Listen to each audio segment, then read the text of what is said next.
Let's talk about this very interesting move by, or it seems to be a move that is unfolding by the Tories. Michael Gove, the Levelling Up Secretary, yesterday in the Telegraph, warning that we must not turn climate change into a kind of religion, into a sort of religious crusade, that we mustn't go too far on it, and that perhaps we shouldn't be rushing to charge people for Ulez fees, £12.50 every time you get in your car, hundreds of pounds levies on your energy bills. The Tories seem to be railing back from that, and I think that's a good idea. Let's talk to the Conservative MP for South Thanet, Craig Mackinlay. Welcome, Craig.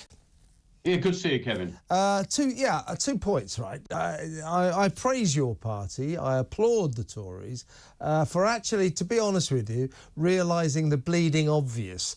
When you say to people, oh, look, it's £12.50 to get into your own car to drive it, or, oh, here's hundreds of pounds green levy on your energy bills, you'll find that they won't want to pay that. We all want to save the planet, but if it's going to cost us a fortune, you'll find those policies are unpopular. The Tories, if I may say so, late in life, are realising that charging us a fortune for their carbon net zero green dream is a sort of political suicide. Now, going forward, if you guys pursue this and say, we will not be charging you hundreds, thousands of pounds for our green dream, in fact, we'll charge you nothing, and Keir Starmer's saying there, standing there going, oh, but I've got a greener, fairer future. Oh, yeah, it's a lot more expensive, but it's greener and fairer. He'll lose, you'll win. It's pretty simple, isn't it?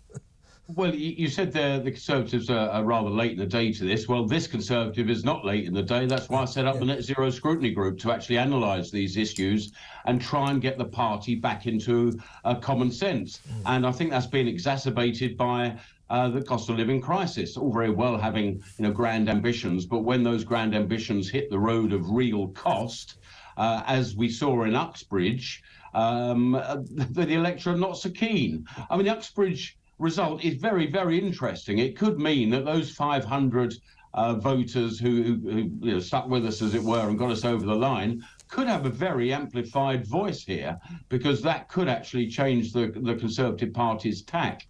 I mean, this is a Labour policy. Ulez, the most powerful elected Labour politician, Sadiq Khan, has completely blown this. And I think it's opened the way for the Conservatives to actually say, do you know what?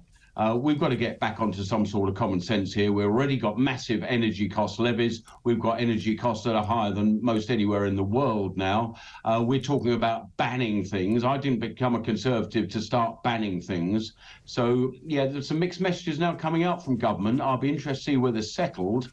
I mean, the one that I'm very much concentrated on is this 2030 proposed ban on petrol and diesel cars and vans, which I think should be for the scrap heap.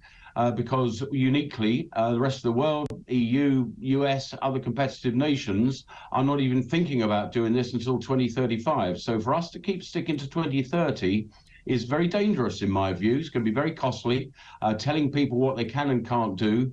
And people are very, very attracted and to their car. I've always said the car is probably the most liberating invention yet invented. And yet, whenever we try and hit them, as Mayor Khan is trying to do in London, the voters will not go for it. We've got to create some clear blue water between us and the Labour Party. The Labour Party are on this mad track, even further, faster, more costly than we have been. I would say politically, it would be very sensible to get back to some common sense, and I'm certainly on course to try and encourage the party to do so. Absolutely. So I think Sadiq Khan has been lecturing people with this green claptrap for so long that he's come to believe it himself. He actually thinks that people are prepared to pay lots more money, for Ulez, for their green levies on their energy bills. He thinks they're prepared not to go to Spain to help save the planet. He thinks that most people can indulge in that middle-class privilege, that's being able to afford a very expensive electric car.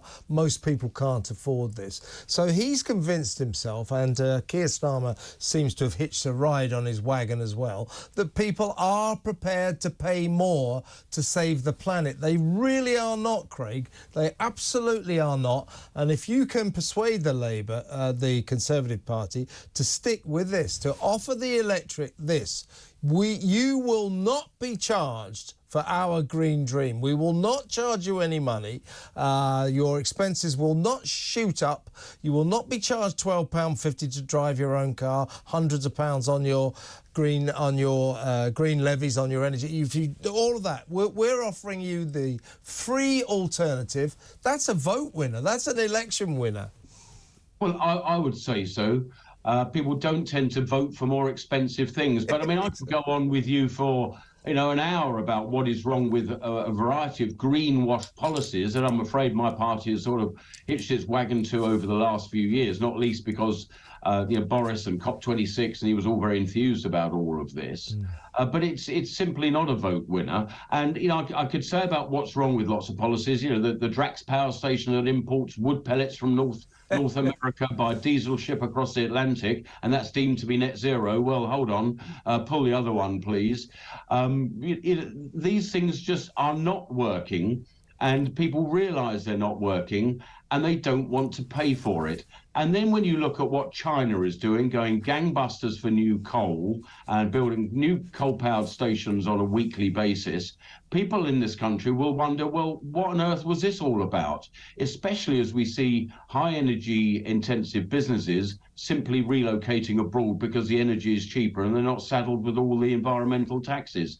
I wonder why we're trying to do this to ourselves. Yeah, it's all very laudable to try and have a cleaner and greener future, and I don't disagree with that at all, but I think there are some better ways of achieving this, and one of the better ways of achieving this would be to be more domestically secure in our gas supply. Even the Climate Change Committee, who I don't usually have very much time for, acknowledge that gas will be with us for a long time. What is the point in importing LNG gas from as far away as Australia, which is exactly what we did last August? That is not green. There's not a job involved in it. There's no investment for the UK, and it's appalling for balance of payments.